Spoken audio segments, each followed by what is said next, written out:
दोस्तों, दुनिया में अनेक धर्म समुदाय हैं। उनसे जुड़े लोग अपने अपने धर्म के रीति रिवाज निभाते हैं। कभी कभी अपने समुदाय के विपरीत किसी और धार्मिक समुदाय के रिवाजों को लेकर विरोध भी करते हैं। परंतु अगर हम धार्मिक ग्रंथों में लिखी कुछ मिथ्या कहानियों को छोड़ दें तो ज़्यादातर बातें जो हर समुदाय में बताई जाती हैं वो सब एक जैसी हैं और उनका आधार धर्म या आस्था नहीं बल्कि विज्ञान या सामाजिक व्यवस्था है।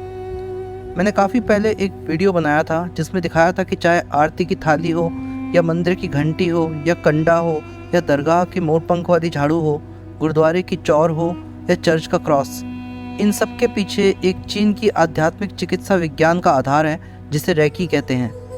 उसके बारे में अधिक जानने के लिए उस वीडियो को आप देख सकते हैं, लिंक आपको नीचे मिल जाएगा। इसी तरह हिंदुओं में व्रत रखना या मुस्लिमों में रोज़ा करना असल में शरीर की पाचन क्रिया को नियंत्रित करने का एक तरीका है। सूर्य नमस्कार असल में सुबह के उगते सूर्य से निकलती फार इंफ्रारेड किरणों को ग्रहण करने का एक तरीका है जो शरीर के लिए लाभदायक होती हैं। ऐसे बहुत से उदाहरण हैं जहां विज्ञान को धर्म या आस्था के नाम पर लोगों को समझाया गया है। आज हम इस्लाम में निभाए जाने वाले कुछ रिवाजों के पीछे वैज्ञानिक आधार के बारे में जानेंगे। इन पर हमेशा वाद विवाद चला आ रहा है, लेकिन समय के साथ अब पूरी दुनिया में इन्हें माना और अपनाया जा रहा है क्योंकि असल में इनका धर्म से कोई संबंध नहीं। ये सब वैज्ञानिक दृष्टि से भी सही है। जैसे कि एक से ज़्यादा शादियां करना, ये कोई वैज्ञानिक दृष्टिकोण तो नहीं बल्कि सामाजिक दृष्टिकोण है। अगर हम इसकी पृष्ठभूमि यानी कि इसके बैकग्राउंड के बारे में समझें तो पहले के समय और शायद आज भी छोटे शहरों और गाँव में किसी स्त्री का अपने पति से तलाक हो जाने के बाद या उसके विधवा हो जाने पर समाज में उसे अच्छी तरह से नहीं देखा जाता या स्वीकार नहीं किया जाता है। वह मजलूम की तरह अपना जीवन जीती है। ऐसे में यदि उसकी या उसके परिवार की कोई पुरुष मदद करना चाहे तो उसके समाज में इसे भी अच्छी दृष्टि से नहीं देखा जाता और उनके संबंध पे उंगली उठाई जाती है।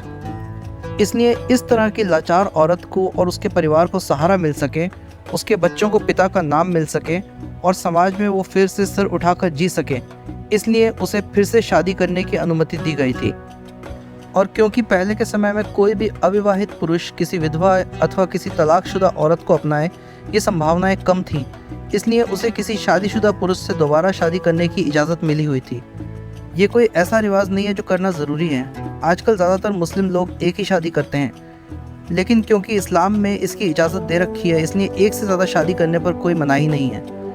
हिंदू धर्म में भी ऐसे कई रिवाज हैं जो पुराने समय में किसी कारणवश बनाए गए थे लेकिन अब उन्हें मानना ज़रूरी नहीं। फिर भी कई लोग उस धार्मिक आस्था को पीढ़ी दर पीढ़ी चलाते आ रहे हैं। ये हर एक का व्यक्तिगत चयन है और कोई इस पर सही या गलत का निर्णय नहीं ले सकता।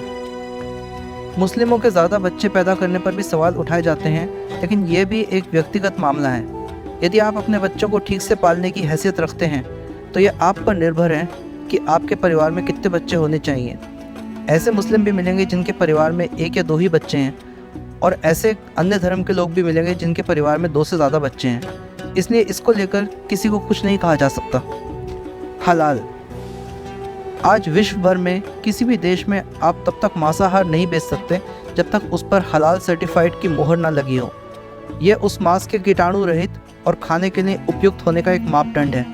विश्व भर में सभी प्रसिद्ध और उच्च स्टार के रेस्टोरेंट जैसे मैकडॉनल्ड, KFC इत्यादि भी हलाल का ही मांस इस्तेमाल करते हैं। इसका सिद्धांत समझना आसान है।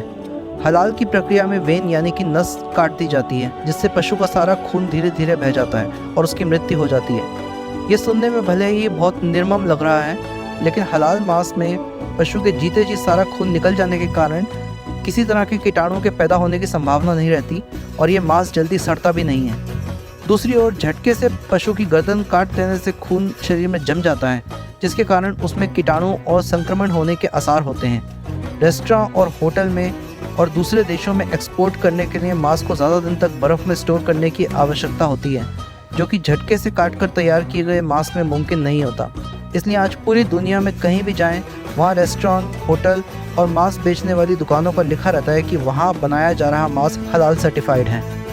परिवार में शादी करना एक और विवाद का विषय है कि इस्लाम में लोग अपने परिवारजनों में शादी कर लेते हैं, जो कि कई लोगों के हिसाब से गलत है।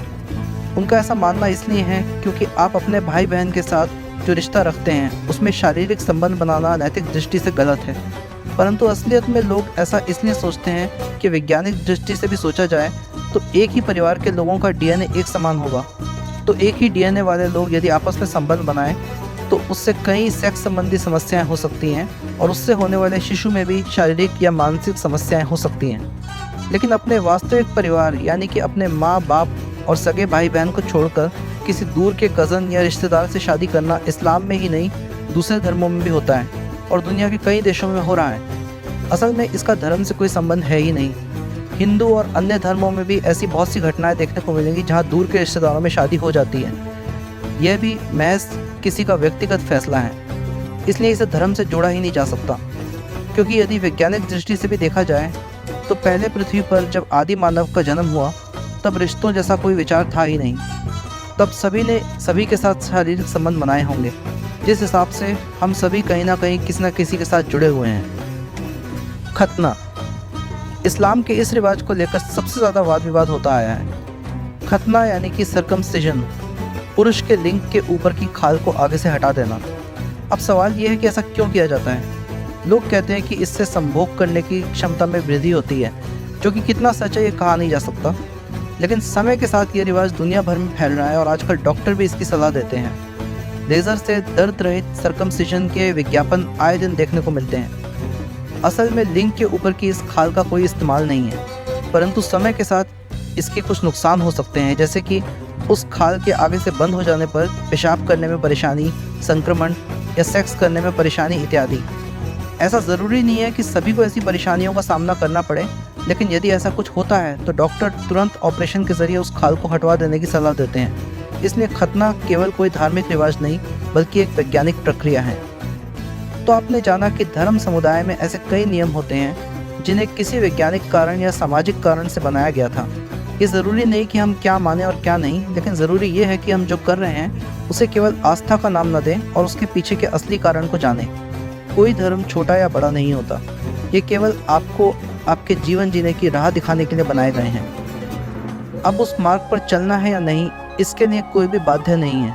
इसलिए बेहतर यही है कि किसी के धर्म को सही या गलत के नज़रिए से ना देखकर ऐसे देखना चाहिए कि वह उसके समुदाय का नियम है और वह अपने धर्म समुदाय के नियम का पालन कर रहा है। जब तक आपके धर्म समुदाय के नियम या पालन से किसी अन्य धर्म समुदाय या कानूनी व्यवस्था को नुकसान न पहुँचे, तब तक उसका पालन करना सही है।